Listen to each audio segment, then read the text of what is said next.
Hey, everybody. Welcome back to Bulwark Movie Club. Make sure to hit like and subscribe. I want to get this out of the way first because sometimes I forget at the end. We are here today to talk about a movie that is weirdly relevant to our moment, but also just amazingly fun to watch. Clear and Present Danger, the Philip Noyce adaptation of the Tom Clancy 1989 novel of the same name. Stars Harrison Ford in his second and final appearance as Jack Ryan. Final appearance of James Earl Jones in the series. The single greatest action set piece of the 1990s. I'll make that case. Amongst other things. I know exactly which one you're going to talk about. Everybody knows which. Is it him hanging from the chopper? No, the SUV convoy. Oh, where they rocket them? Yeah. It's great. Okay. That's a great sequence there. Oh my goodness. The setup of the movie is pretty straightforward. Drug dealers kill one of the president's friends, and the president wants revenge. But he can't just say, I want revenge. So there's all sorts of weird internecine sub-rosa conflicts in the bureaucracy so they can take the revenge. A lot of killing. It was a different time. Today, the president could just say, I want revenge. Different time. The president would just go on Fox News today and say, I want the military to kill all these drug dealers. And it would happen. Probably. Yeah, no rules. It would be fine. But then in this movie, there's a lot of all this.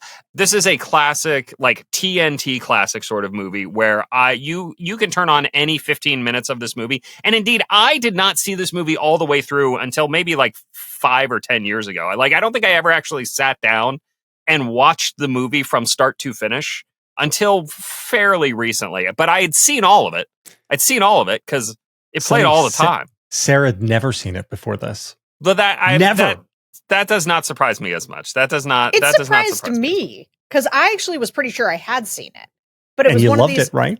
It was one of these movies where I sat down to watch it, and I was like, "Oh, this is different than the one I thought I was going to watch." And were you thinking of Patriot Games? I think I was thinking of Patriot Games. But is that the other Jack Ryan one? That's the other Jack Ryan one. Yeah. Right. And does Thora Birch play his daughter in that one too? Yes. Interesting. Well, in any event, I will say though, to your TNT point, when I got to the very end, I suddenly was like, well, I do feel like I've seen this part before. But anyway, if I have seen it before in its entirety, I did not remember it. And the whole time was like, I don't know what's going to happen. It keeps you on your toes. There's twists and turns.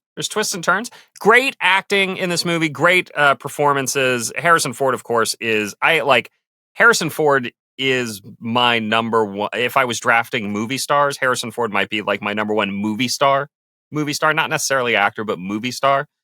He just has this amazing run through the 80s and 90s and early aughts that can't be beaten.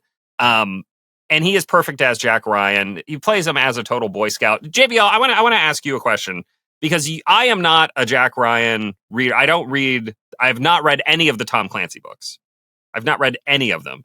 What is your take on Harrison Ford as Jack Ryan?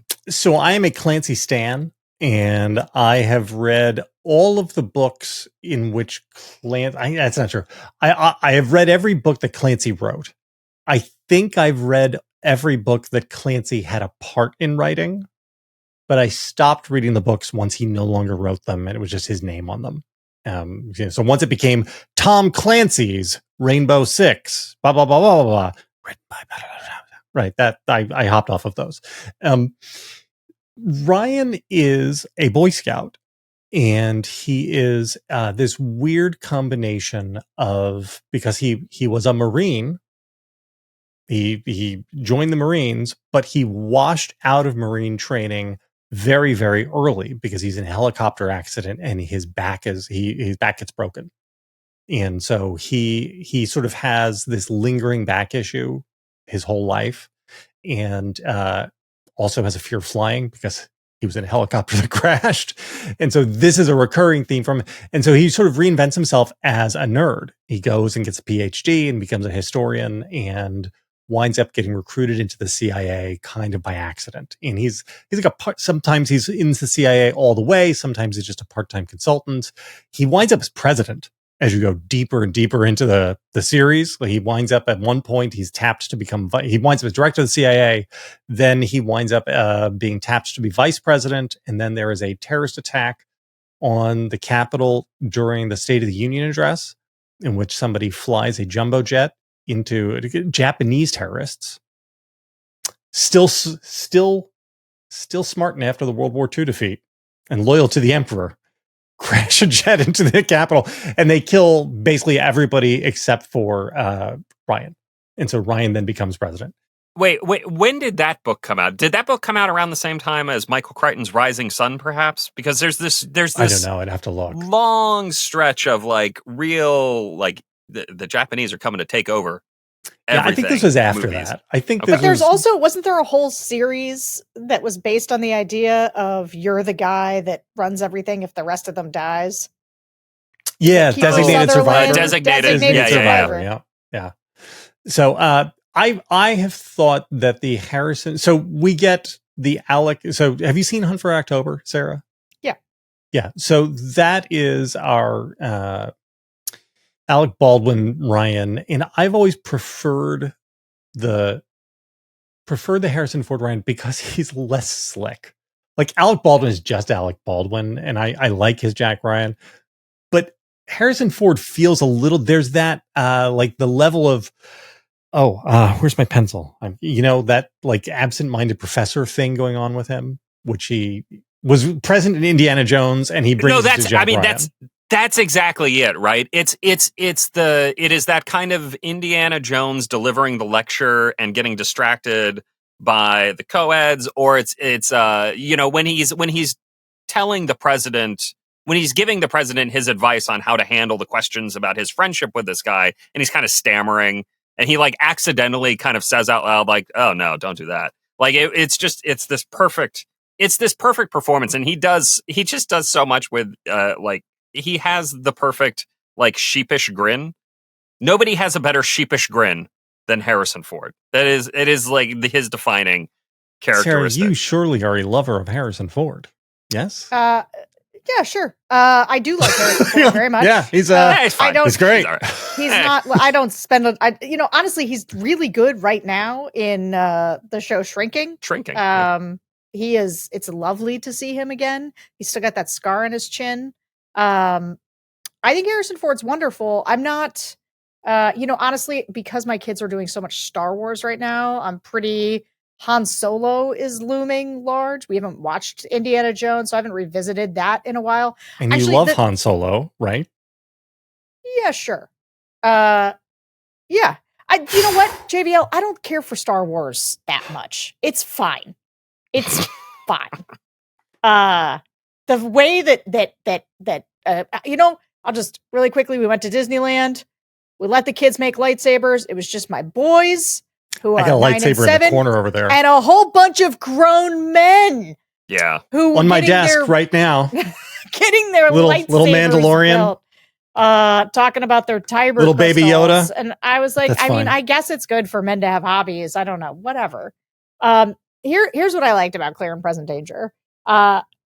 There were two things that I remember being like, you know what? This is part of why the 80s and 90s were different than what happened sort of in the very late 90s. It started to turn in the early aughts. It really revved up, which is heroes were heroes, right? He is not an anti-hero.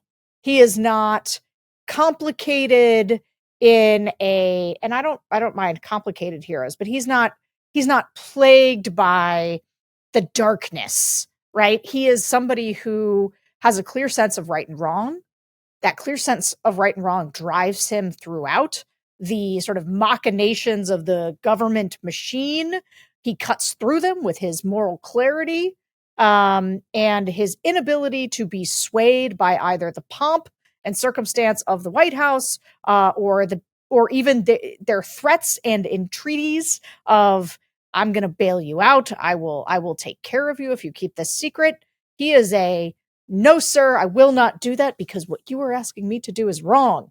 And so I do love and miss the days of heroes. The other thing that is just so clear in this movie that you I don't even think could get made today because it wouldn't make sense to anyone, is the idea that our government has checks and balances that are sincere, that are serious. Like, he was like, Mr. President, I am reporting you to the Senate Oversight Committee. And the president is like, oh, no, you won't, because I'm going to bribe you right now. Instead of being like, the Senate Oversight Committee, ooh, what are they going to do to me? Like, the president is genuinely afraid of that oversight. And we don't have to know which party the president is in, which party the Senate Oversight Committee might be in, because we just assume at that point in time that whichever party is in charge of the Senate Oversight Committee, they will hold them accountable for this illegal war they have waged. Yep. Out of their own sense of retaliation. And so both of those things to me felt very like, whenever I think, and JVL and I talk about this a lot, about the time in which we grew up, this sort of feels right to me. A time in which we had both straightforward heroes and a sense of the American government, which it isn't that it was absent corruption. It was that the corruption was happening, but it was not so replete that the corrupt could escape accountability. And people still had to pretend to try not to do the corruption, right? I mean, the hypocrisy existed in like the vice tribute to virtue way. Obviously the thing which is real is we are currently running kind of an illegal, not a war, but like an illegal operation against persons in the waters of Venezuela, in which we're blowing up boats. And it's not clear that there is any legal authority for these actions. All the reporting around it has suggested that nobody in the military has been able to divine a legal authority. And the White House's position is that we do not need to provide one, which is like, it's funny because so what we're seeing is something very like the, I forget the name. What is it? The knife, the knife strikes, the name of the strike force. And right, we're seeing something kind of like that. I mean, not exactly, but kind of like that, right? There's eye in the sky above dropping, ordnance on things. But when in clear and present danger in that world, the idea is like, oh, well, we have to create a controlling legal authority. And we got to get a piece of paper to show that I, Bob Ritter, I, the National Security Advisor, I need to have these things showing that this thing is legal, or that you ordered it, because you're not right, going to. Or that you ordered, right? Yeah. Right. And now we just live in a world where I was like, yeah, I don't think there is one. Whatever. Like, drug dealers. You just say drug dealers. No, it's Antifa. They're Antifa. It is wild because as you say, JBL, there's a whole sequence in the film that's not in the original John Milius script, which we may discuss a little more in a bit. But there's a sequence where he goes in front of the Oversight Committee, where Jack Ryan goes in front of the Oversight Committee, and the Oversight Committee is like, no troops, we're not doing troops. And he's like, no, we're not doing troops. And he means it because he does. He's like, no, we're not going to have any troops there. Why would we have troops there? That's not what we're doing right now. And then when he finds out he's been lied to, he gets mad about it and he fixes the problem. And I do think part of our issue today is that I don't think people get mad enough about being lied to, just being lied to all the time, and don't do anything about it. It's wild. Yeah, well, doesn't Cutter? I forget if it's Cutter or Ritter who says to Jack Ryan, he says, what are you talking about? You're up to your eyeballs in this. You testified under oath to the committee that there were no troops. As if, I don't know, we live in a world where Kash Patel testifies under oath to committees. Robert Kennedy Jr. testifies under oath to committees. Everybody knows they're lying when they do it.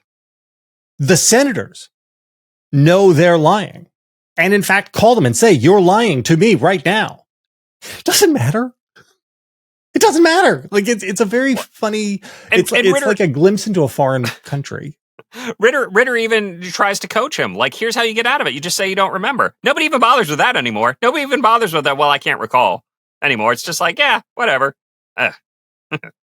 Anyway, no, but this is one reason why we were doing the show is because of it kind of coincided with that first strike on a random, possibly narcotics dealer's boat. We don't really know. Yeah, no, it is relevant and relevant to what we're seeing here. So I'm sorry, Sarah, you seemed unimpressed by the SUV assault in Bogota, because that sequence, that whole sequence is just a perfect action sequence. It's not that I was unimpressed, although I will say this movie had a lot of the hallmarks of bad guys get to take 1,000 shots and never hit the hero. Heroes turn around and take one shot and take the guy off the roof. Oh yeah. So just like in Star Wars. It's just like, you're making a perfect encasing of me around and bullets. The bullets, even though I'm sitting right here, but when I shoot at you, you just fall over. So there's a little bit of that in that sequence. I did think it was cool, and like the lead up to it, where the motorcyclist who's supposed to be protecting the envoy first shoots the real motorcyclist who's protecting the envoy, and then becomes the person. And they've got the whole setup where the buses come and essentially trap these guys in an alley, and then the guys come up on the roof with rocket launchers and start hurtling the rockets into the envoy. And so they're of course they're hitting the ones that are near where our main characters are. But eventually our guys get away by doing what is a cool card trick. Sometimes it's just when you watch some of this stuff for the first time with a modern sensibility. I think sometimes it can be a little hard to see how cool the stagecraft is, because it still looks old. Like the thing that he does where he backs up and he turns and he goes through the tunnel that he's seen. You're wounding me. Well, I mean, well, it's like that's just a world in which we haven't had 10 Fast and Furious movies. Oh my God. All right, I got to stop this. So the one thing I'll say just on the craft of that sequence, aside from it being perfectly edited and perfectly shot and perfectly choreographed, Sarah, is that the score for it builds. Oh, I was going to say the score on that is so good. The score from it builds not just from the moment where the FBI director gets off the airplane, and it very slowly but steadily ramps up. James Horner's score here is perfect, but it hits the right notes as you're kind of cutting across back to America, where Joaquin de Alameda, his character, who one of the great villains of 1990s and early aughts cinema, Joaquin de Alameda, is finishing up his business in America. It cuts back and forth. It just is. It's such a perfectly propulsive piece of filmmaking that, like, I'm almost surprised Hans Zimmer didn't do it. Frankly, it's very Hans Zimmer, like, kind of insisting upon itself, but in a way you appreciate. It just is perfect. Goes right through. Did you cry during that scene, Sarah? Because I cry every damn time. You cried during the when they're shooting at the cars? Yeah, and his buddy, his FBI buddy, that's Agent Dan, who's a character throughout almost all the books. He's a longtime friend of Jack's, and he gets it. Clear. That's not and clear. The director in the movie, gets exactly. it, and he's Jack Bryan. All he's got is a service pistol that isn't even his own. And he's firing back at these narco terrorists with their RPGs. And all he's got is a little shit. He runs out to try to pick up the body of his fallen con. They're sheltering in the little hacienda. And it gets dusty. It gets dusty every time. I'll say the one moment of that sequence that, like, I've always been kind of like, okay, that doesn't quite track for me, is when he bursts through that little tunnel to the other side, and it's just like, all right, it's over. And no one's there. Yeah, it's over. It's just it's done. They didn't think to run to the other side of the roof. It's like a flash flood. These things go away as soon as they materialize. I don't know. I gotta say, I found that whole sequence. It was fine, and maybe if I watched it, but I didn't sit there and think, God, this is magical. All right, I have to ask her. So the God help me here. Her is you. I have to ask you. The actor who plays the cartel kingpin, who I am just blanking on right now. Escobedo? Escobedo. The guy who right. plays Escobedo, Guy who plays is Escobedo. Miguel Sandoval. Sandoval, yeah. Sarah, since you had never seen this before, you were seeing him, that actor, for the first time with your residual image being his amazing work on Seinfeld with Little Jerry, the rooster, right? No. And so did you have that cognitive dissonance? Like, wait a minute, where's Little Jerry? He's not scary. He's a funny guy. Because when I saw this first, and when he then popped up on Seinfeld, I was just like, what? What's he doing here? Is he going to murder Jerry with a baseball bat? No, but you know who? Sarah, I assume you were a Breaking Bad fan. I am a Breaking Bad fan. Which is, of course, there's what's his name? What's the character's name? What's Raymond Cruz's character's name? Tuco. Tuco shows up here as one of the soldiers under Benjamin Bratt's command. Benjamin Bratt, also great. Benjamin Bratt is great, and there's a lot of people in this. Like Willem Dafoe is in it, so it was one of those movies where as I sat down, I sort of knew it was going to be Harrison Ford, but immediately I was like, look at all the people who were in this, who are really fun to see, especially at that age. Like it has the guy in it who went on to be one of the doctors, and he's sort of he's actually in a lot of stuff. He's like kind of not attractive as a proposition. No, he was a lawyer. He was a lawyer on Ally McBeal. Yeah. Petey. Greg German. Greg German. Yep. Yeah. Like, and he's one of the analyst buddies. He's one of the, part of what is fun, I thought about this movie was like watching them crack the code with the 1980s technology, like the enormous computers and the floppy disks.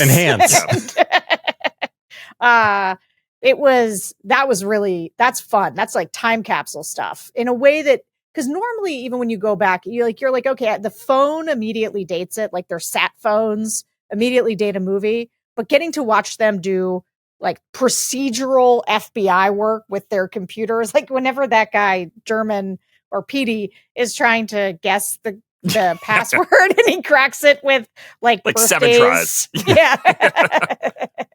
Can we talk a little bit about the politics of the movie? Right after I since we're doing random shout out time, Ted Raimi, Sam Raimi's brother, who is a character actor. He shows up and stuff. Ted Raimi as the like bomb analyst. He's like, no, a bomb would leave a crater like this. This is clearly a car bomb. There's no shrapnel. There's none of the shrapnel everywhere. It just again, just another perfect kind of that guy moment. And we'll have an entire conversation about Henry Czerny later. Yes. Who for me is the linchpin of the movie. And Ritter. Well, and James Earl Jones. James Earl Jones. And I mean, it got so many people in it. But wait, you said Raymond Cruz, Greg German, Benjamin Bratt, Ann Archer. Ann Archer, what a beauty!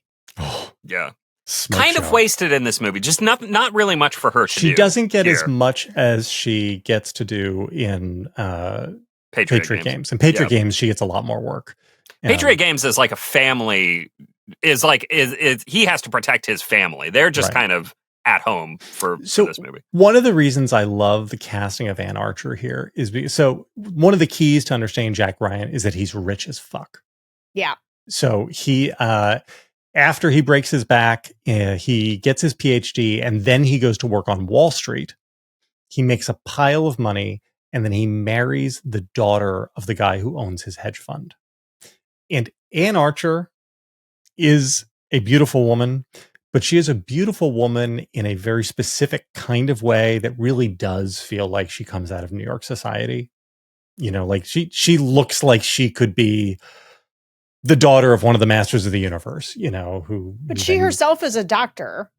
She's a surgeon. So she's an eye surgeon. Right. And she's very, you're right. There's a gentility to her that makes you look like she was raised well and poised and walked with a book on her head at some point, and has perfect teeth and perfect hair.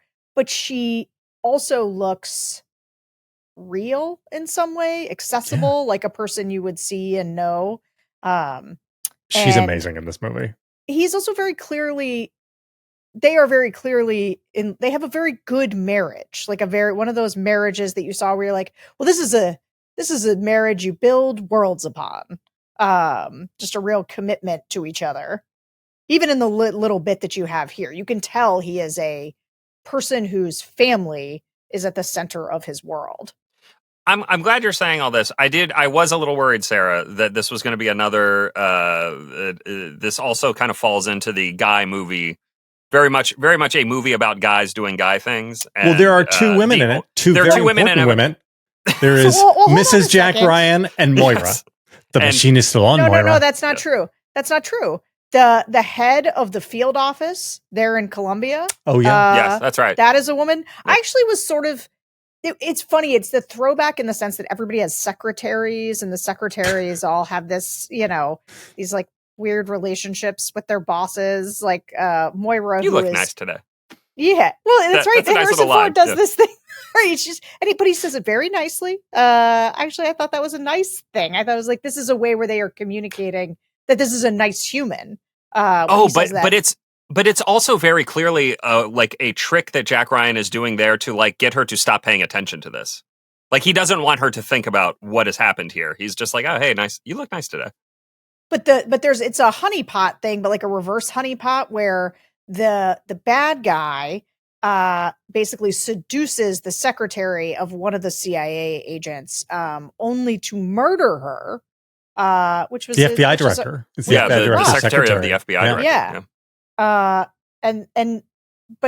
So she doesn't get, she isn't, and so she's sort of a patsy in the whole thing. But I thought I actually quite liked the woman who ran the field office, because she's sort of this short.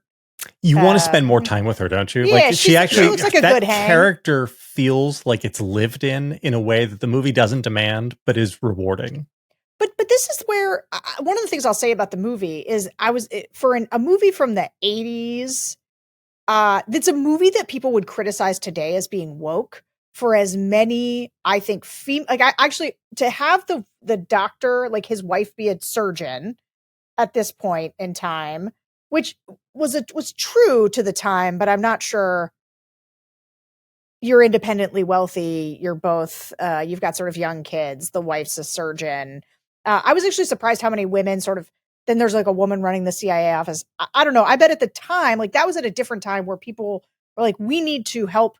We need to start like putting more of these images on things. And Tom Clancy was a reactionary, so he could do that without being accused of being woke. But there's also a lot of like black characters that are very real. Obviously, the James Earl Jones character. So I just think like if this movie was today, the way that it is a Benetton ad of different sort of men, women, diverse colors, whatever, I think that it would be conceived of as woke. This isn't how this would be. Well, the Moira character today would be very harshly criticized from the left for she gets fridged is what happens there. It's the term that you use for it's usually when a girlfriend or love interest, but whatever. But like she serves one purpose, and that is to die in the movie, to give away information and fridged. What is that? Fridged. Good luck. It is good luck explaining this one. It is a reference to a comic book girlfriend in the early 1990s who was murdered and shoved into a fridge so her boyfriend, the Green Lantern at the time, would discover it. That was like, people got very mad about it. It became a whole actual trope, a term. It's called fridging. FRIDG. Is when you have a female character only to have her killed as the impetus for why the male character does things. Yes. I see that. So that would be very controversial today, but back then it was fine. JBL, could you talk a little bit about the differences between the book and the movie? And can we do Ritter and Henry Czerny now? Yeah, we can. So the book is, obviously books are more sprawling. I think this is a fantastic adaptation, and it does what all great adaptations do, which is it's not faithful in like the most serious ways, but he tells the story in the way the filmed version of it needs to. And the big difference for here is I want to zoom in on the Henry Czerny's character. So Henry Czerny's character is Bob Ritter. He is the director of operations. The way the CIA is structured is you have the director of the CIA, and then the CIA is split underneath. between intelligence and operations. And intelligence are basically analysts who are collecting HUMINT and SATINT and EINT and all that stuff. And the operations are the spooks who go out into the field and do stuff.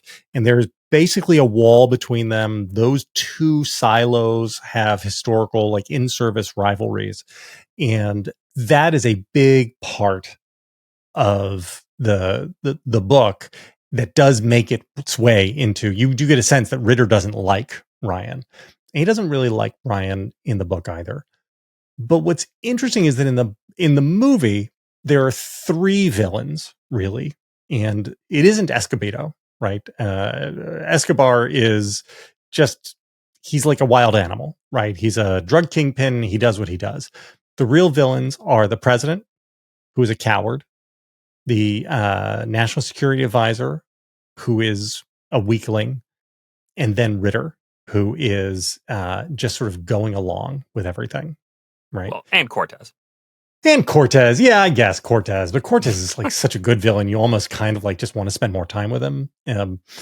But in the book, the Henry Czerny character, Ritter, he doesn't like Jack Ryan.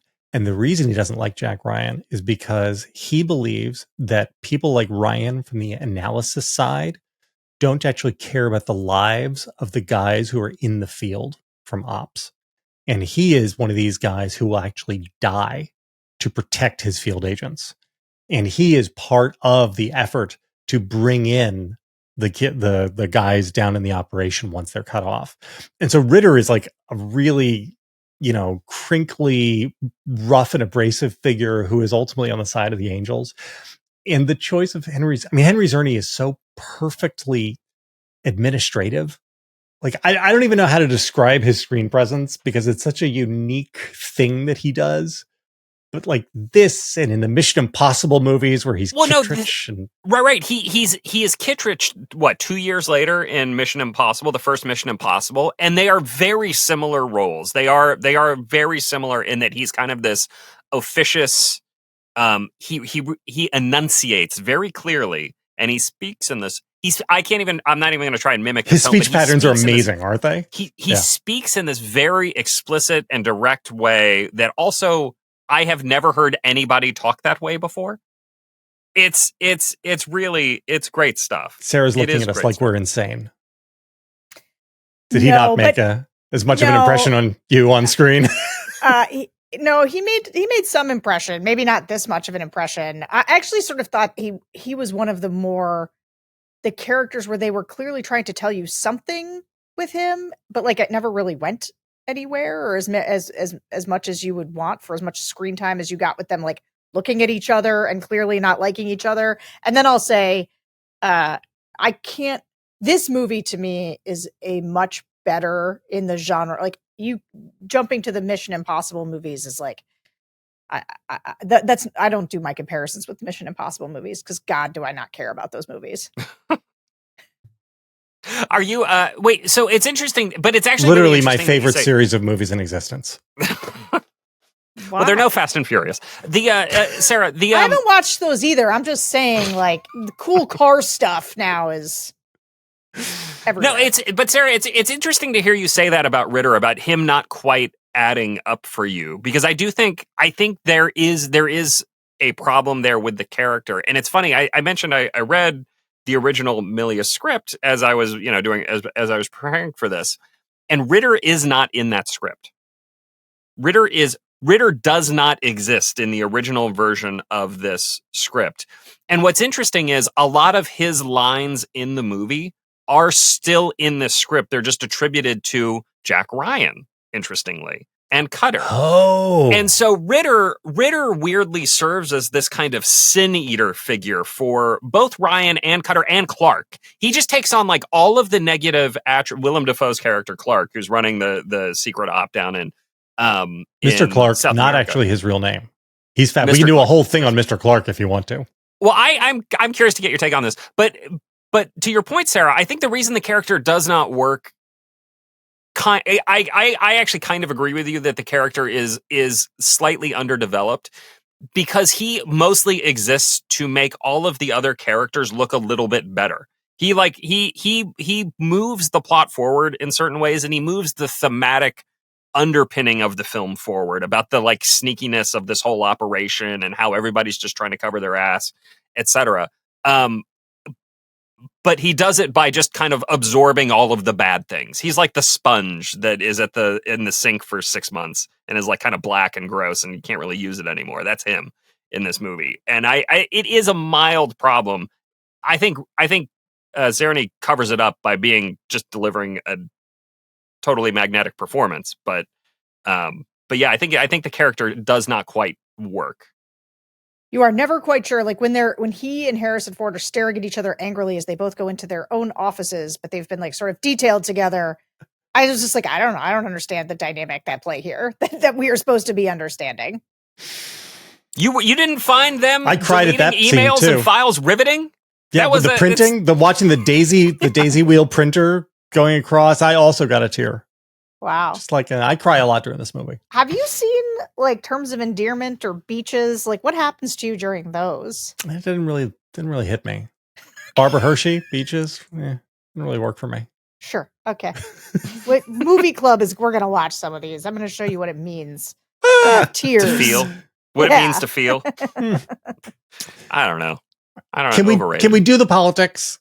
Yes. I'm very interested to talk to you guys about the weird. So Clancy is a very, very, very conservative guy, reactionary, some might say, very much a Cold Warrior, a Reagan worshiper, was a real sort of folk hero in the Republican world for much of the 80s and 90s.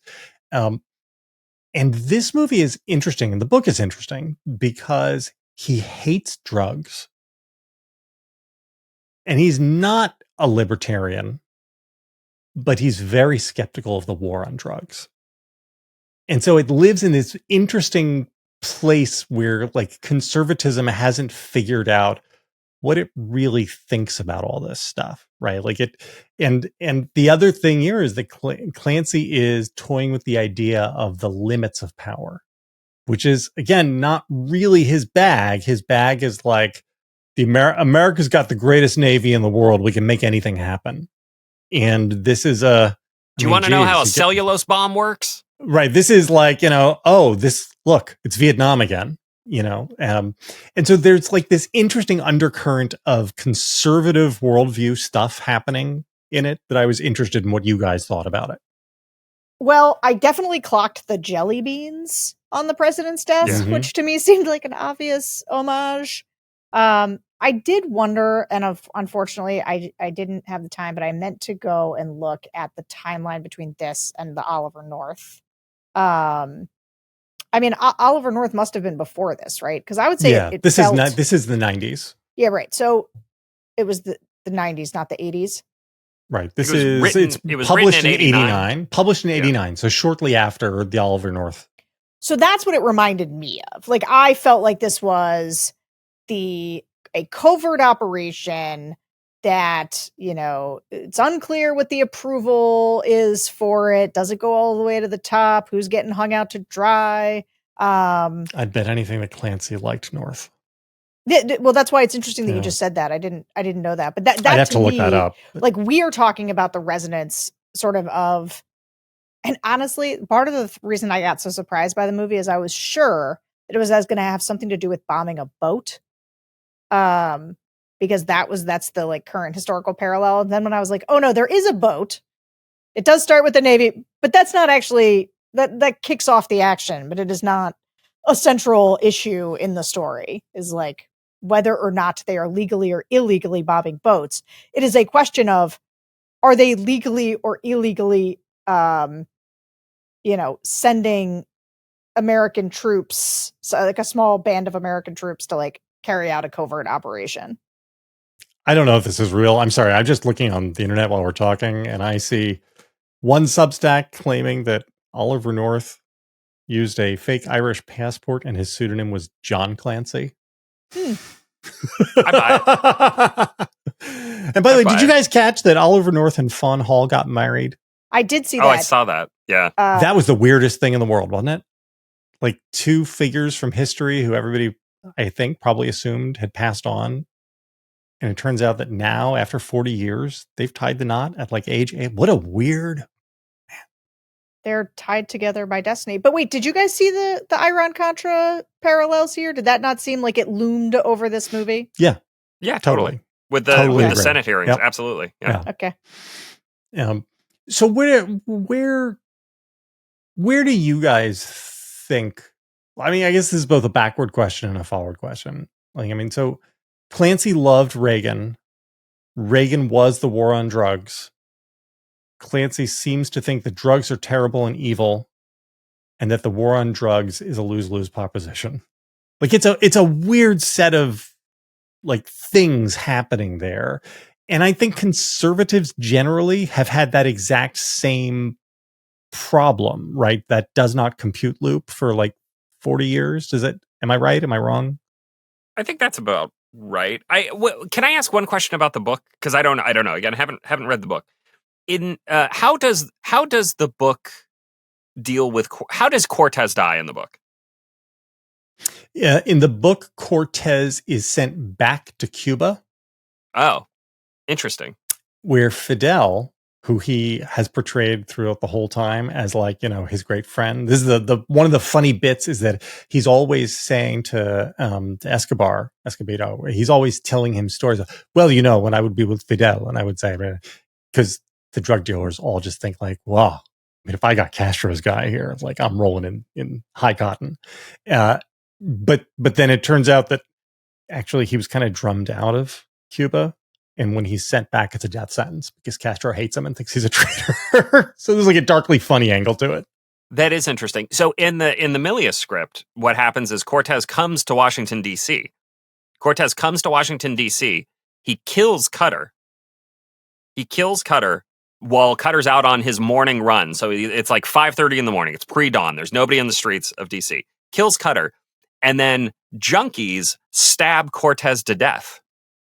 Drug addicts hanging out around the White House area attack and kill Cortez, which again, this is a script written by John Milius, who is very much like Tom Clancy in that fairly reactionary, right-wing artist mode. And his way to square the circle of the drug war was like, yes, some of these excesses are bad, but like there is also all of this social disorder. We could use it for good in this case, maybe, but like it's still out there, and it is it is kind of interesting. I do think Cutter kills himself in the book, and it is it's one of these things where he is given, he's told, you've got 12 hours to put your affairs in order, right? Then we're going to arrest you, and what the unspoken agreement is, Frankie Five Angels, go take care of things. And it's like the Godfather Part 2. Yeah, it was interesting to hear. There's a part in this movie where they're having a conversation about the efficacy of waging this particular war. And he gives his response, which reminded me just a little bit of like the traffic where the kid is saying, look, man, what if everybody was coming to you all the time into your neighborhood saying, give me drugs, give me drugs, give me drugs? Where they talk about like, what do you do about the demand problem? Like, as long as Americans want drugs, somebody will give them drugs. And so you can go after these guys forever, but like the demand problem is there, which has always been the issue with the war on drugs. It's like you can kill a supplier. What you cannot do is kill the demand for the supply.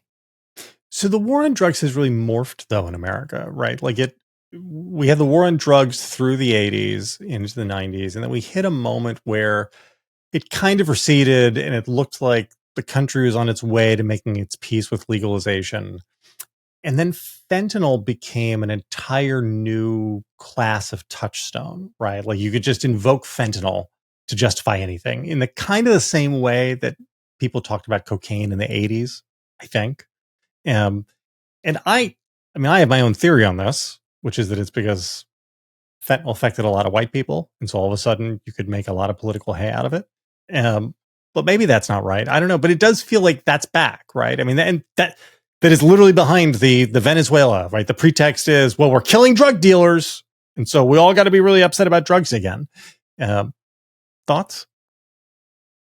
I'm skeptical. I know that you've written about this before, that it's it's white victims instead of black victims. So we talk about it differently in terms of victims versus Right. versus criminals, etc. But I do think the response in both cases is kind of the same, right? Like, this is a response to cocaine. This movie is a response to cocaine and crack, and you saw a lot of that. You saw a lot of that in the 1980s, and the fentanyl response is to this kind of heroin substitute, and the response is very similar. It's like, well, maybe we can kill our way out of it. Possible. I don't know. So I don't remember enough about the drug situation in the 80s, and what I have learned from popular culture looking back is that it wasn't so much like, the thing about fentanyl is that it just kills people unsuspectingly all the time.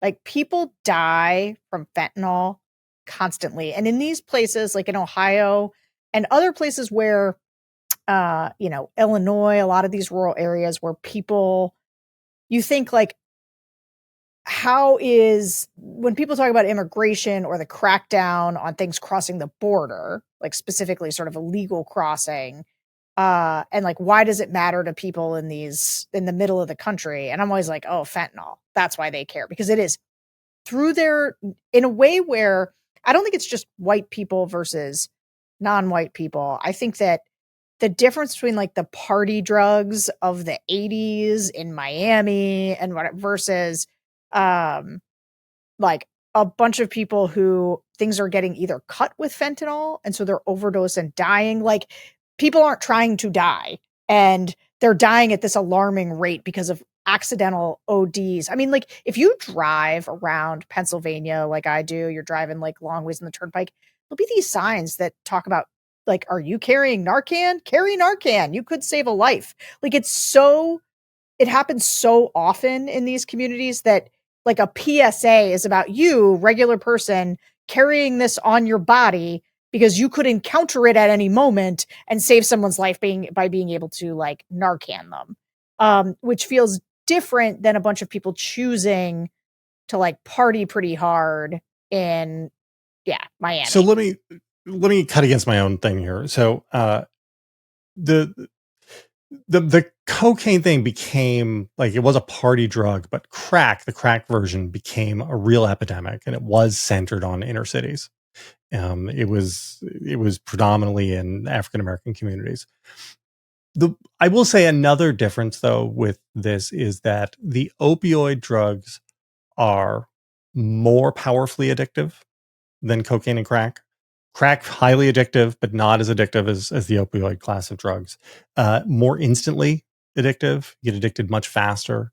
But then the real thing is that the opioid crisis is born out of prescription drug abuse, which was aided and abetted by the system itself, by pharmaceutical companies and unscrupulous doctors.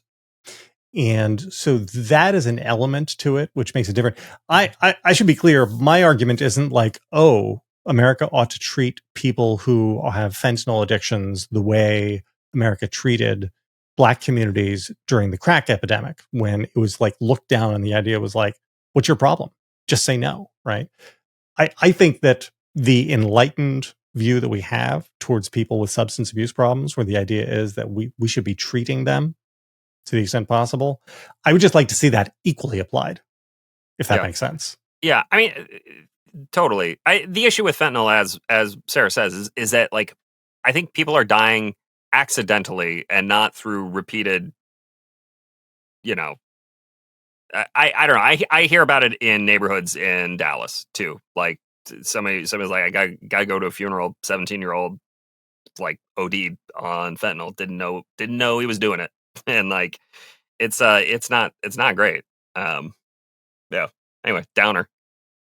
Well, so what is and then there's the authoritarian angle of this, right? So Rodrigo Duterte in the Philippines came to power basically on the backs of an anti-drug platform. And he instituted a hybrid authoritarian regime full of thousands of extrajudicial killings, purely based around the idea of, we've got to get the drugs. I don't know. I feel like I hear a lot about that these days. right? I mean, am I making too much of it? No. No, I mean, Sarah, maybe you hear more about this. I'm sure talking to voters. I get the sense that the immigration crackdown has very little to do with drugs and everything to do with jobs, right? I mean, that like isn't jobs it in like justified, general though, with crime. like, oh, they're all bringing in drugs? Isn't that Yeah, like the cover being given for it? Well, so here's what I have always thought about immigration and why it has become such a potent issue is that it touches a bunch of different vectors. It touches crime, it touches drug deaths, it touches jobs in the economy, and then it touches like people's general sense of our country looks like culture stuff, right? Like, why are we speaking Spanish? Why does my phone give me a Spanish option? Right. So, and I think that Trump has been able to weaponize it effectively because it cuts across these vectors. Like if you stop this one thing, you have a positive in his telling, right? You have a positive impact on drugs, on crime, on the culture, and on jobs. And so, I just think that's why it's so potent. But so I don't think it's one or the other. But I think that one of the it's to me it is always drugs tends to be the answer that I have when people are like, are there so many immigrants coming to Ohio? Like, why do people care in Ohio? And I'm like, because they have just the fentanyl and when Trump says like the drugs coming over the border, like that they feel that in a way that I just don't think our coastal ears hear because we don't see the fentanyl crisis the way people are in these other communities. Oof. It's bad. It's bad. So my takeaway from all this is that we need clear and present danger 2, fentanyl boogaloo. Is that gotta get working? So here's a question for you guys. I have long been, I don't know how to say this without sounding terrible. Oh boy. And that's what I'm doing today. Okay. But there are a class of people who I am glad did not make it to the Trump era because I wouldn't want to have seen how they confronted it. And Tom Clancy is one of them because he was Mr. Freedom, freedom, freedom, liberty, liberty, liberty. Huge fan of robust American foreign policy, shining city on a hill, all of that stuff. And yet I just worry, I'm not going to say I think he would have, but I worry that he would have been confronted with Trumpism and said, yeah, I'm into that. Because one of the hallmarks of his writing is that one of the reasons I love his writing, he has tremendous sympathy even for the Russians. And so like his Russian characters are some of his best characters, like Cardinal in the Kremlin. He especially loves like the general staff officers in the Russian army. Like he gets inside their heads and he's able to do it because he's this like jingoistic American, but who also loves the Russian general staff and just has deep sympathy for how they were suffering under totalitarianism. So he like hates the Politburo chiefs, but he loves the Russian people. The one group he really, really hates is the libs. And it comes up over and over again. And it's always like some young Ivy League educated liberal, right? Those are the characters he never has any sympathy for. And I just worry that today, maybe Clancy would have jettisoned all the Reagan stuff too. Yeah, I mean, it's not the Reagan stuff, though. I mean, I take your point. I don't know, and I haven't read a lot of Clancy. The only thing I have to push back with is that the Jack Ryan character he loves this guy, and he makes the villains in his stories are the ones who are morally compromising.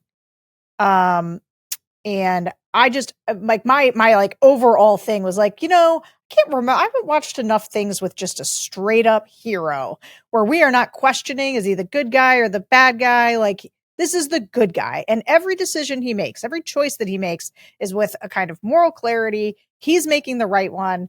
And I was like, this feeds me. We need more straight up good guys in the world. I agree. I mean, look, I take your point, JBL, and it's something I think about with a number of authors and figures.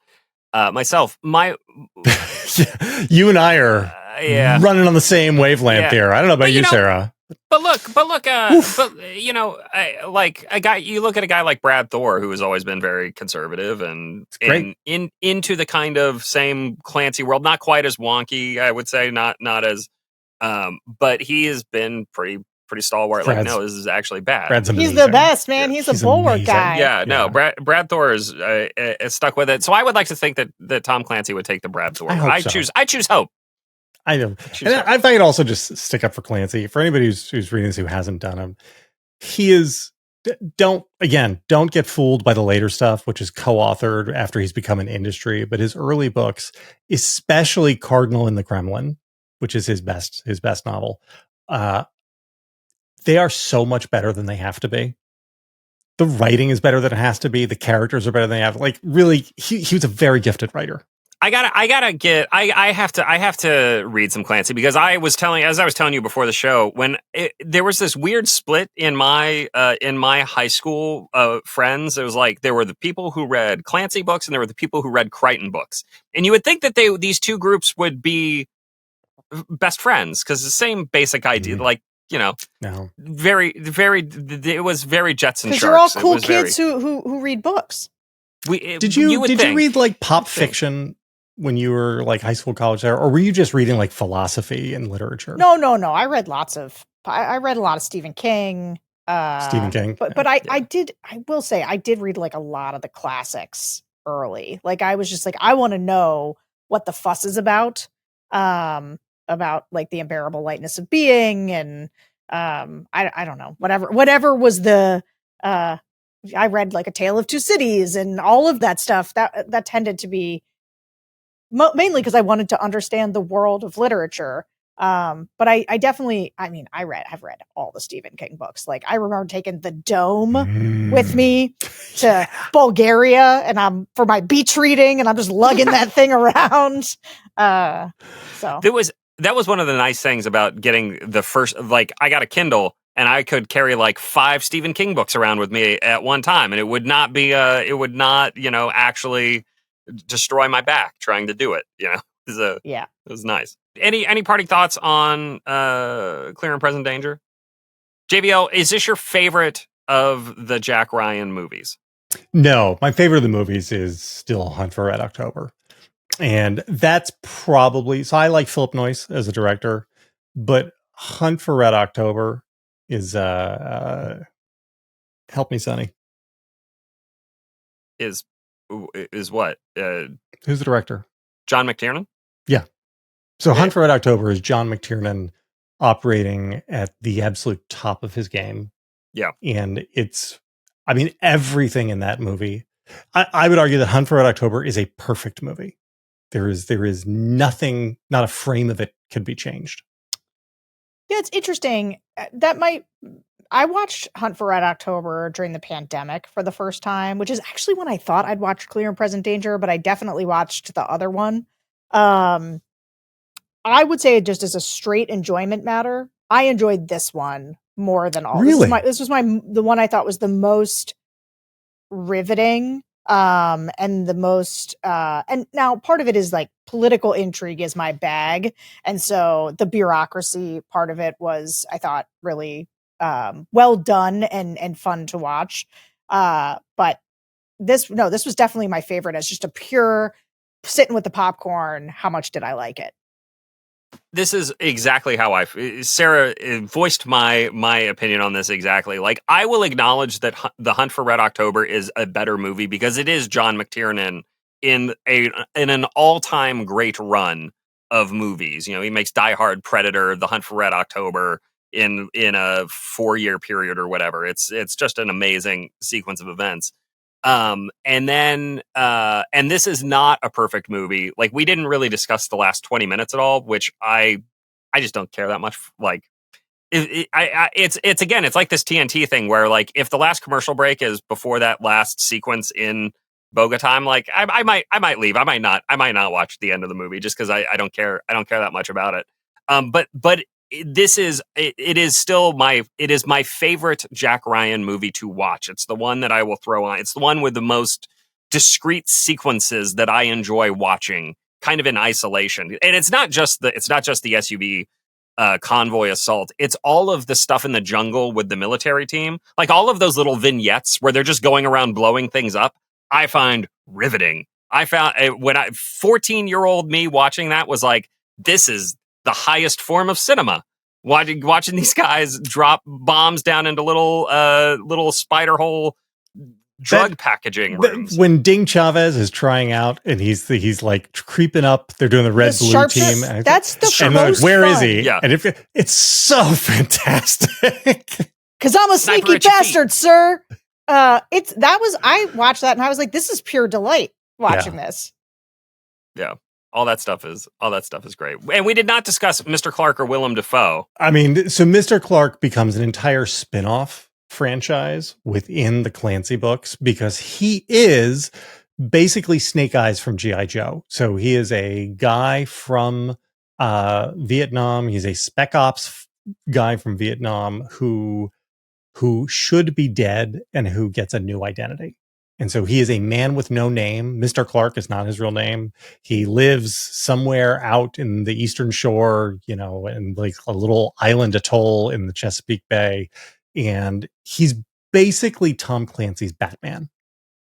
So I was going to just say, this is part of when I talk about like the good guys and the bad guys, like even the mercenary here, like has a heart of gold, and is like on the side of the good guys. And I was here for that. Yeah. Like I said, it was not always that way. A lot of his like shadier qualities get poured into Ritter. He just kind of absorbs it all, which is interesting. It's an interesting choice. All right. Well, that was a lot of fun. Maybe do we want to? Well, we'll decide what we want to do next week off camera. We shouldn't debate that here. But Margin call. I don't know. I feel like it's all the president's men. I mean, Robert Redford. Oh, Sonny's right. Yeah, that's great. I want to watch a movie where a president who commits crimes gets impeached. Yeah. Let's do that. No, spoiler alert, JVL. Sci-fi fantasy. Okay. Not everybody has seen it. I wasn't alive when that happened. I don't know. All right. Another great episode of Bulwark Movie Club. Again, if you enjoyed watching it, hit like, hit subscribe, share it with your friends. Always send it to people. Be like, hey, this is a fun show. We need more fun things.